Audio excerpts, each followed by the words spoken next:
send-off, give some speeches. First up is going to be John Gonzarski.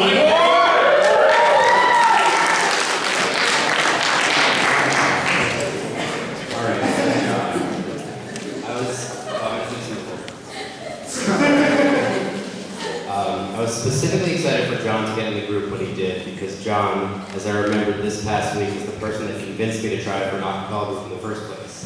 I found an old Facebook message from him when I was in high school, personally trying to convince me to both go to Fresh Fest and to try for a group. When I visited Binghamton from high school, very nervous and completely disinclined to talk to any students, I remember being approached by only a single person, John Gonzarski. He really made me feel comfortable in a place I was very shy and nervous to be.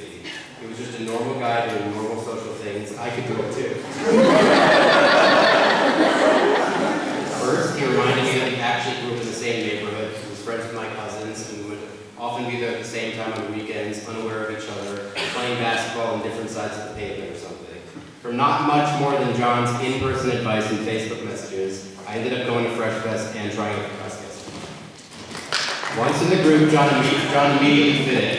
While I felt it took some of us a semester or more to settle into the dynamic, John, in a very non-condescending and personal way,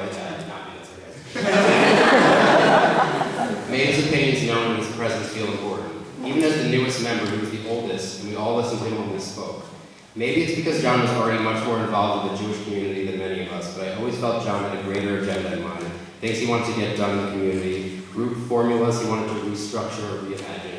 While it was refreshing to watch someone talk to others so confidently and lucidly, it was also, inexplicably, very entertaining to watch someone so clear-headed go about things in a way that just made sense.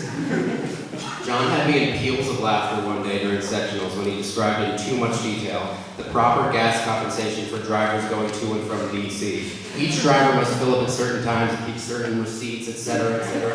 Oh, that makes sense, I probably said. Concentrated much harder on how much he was focusing on doing something the right way. He seemed distressed while telling me this information and baffled that the situation hadn't been figured out beforehand. He was completely right. It was funny no one had thought of this earlier.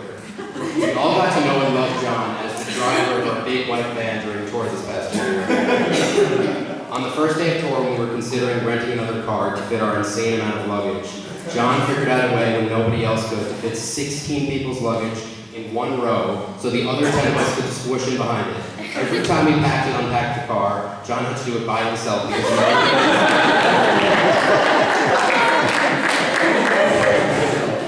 he was the driver, he was often the navigator, and to some, me at least, he seemed like the unofficial father figure. He was so rational, so on point, whenever he spoke that we listened to him, even though he had no leadership position. We laughed when he was logical. Why had no one else thought of that? Last semester, Rachel and I, gossiping like fourth graders, would whisper that John was so cool and funny that we wanted to hang out with him. One day, me and Talia were hanging at John's house and we decided to make cookies. The whole experience was a blast. We couldn't figure out how to make a 3-pound block of chocolate become small enough pieces that we could bake them into the recipe. Talia suggested one thing, I suggested another, John suggested the most reasonable thing, and then we probably said something like, oh, that makes sense. I don't even remember if we used chocolate in the recipes, but the cookies ended up tasting good. So good, in fact, that I wasn't hungry to eat them because I'd eaten so many of the ingredients in the process.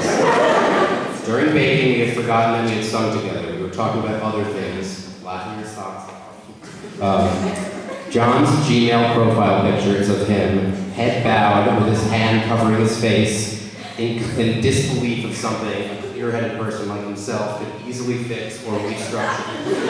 Classic John Gonzarski look.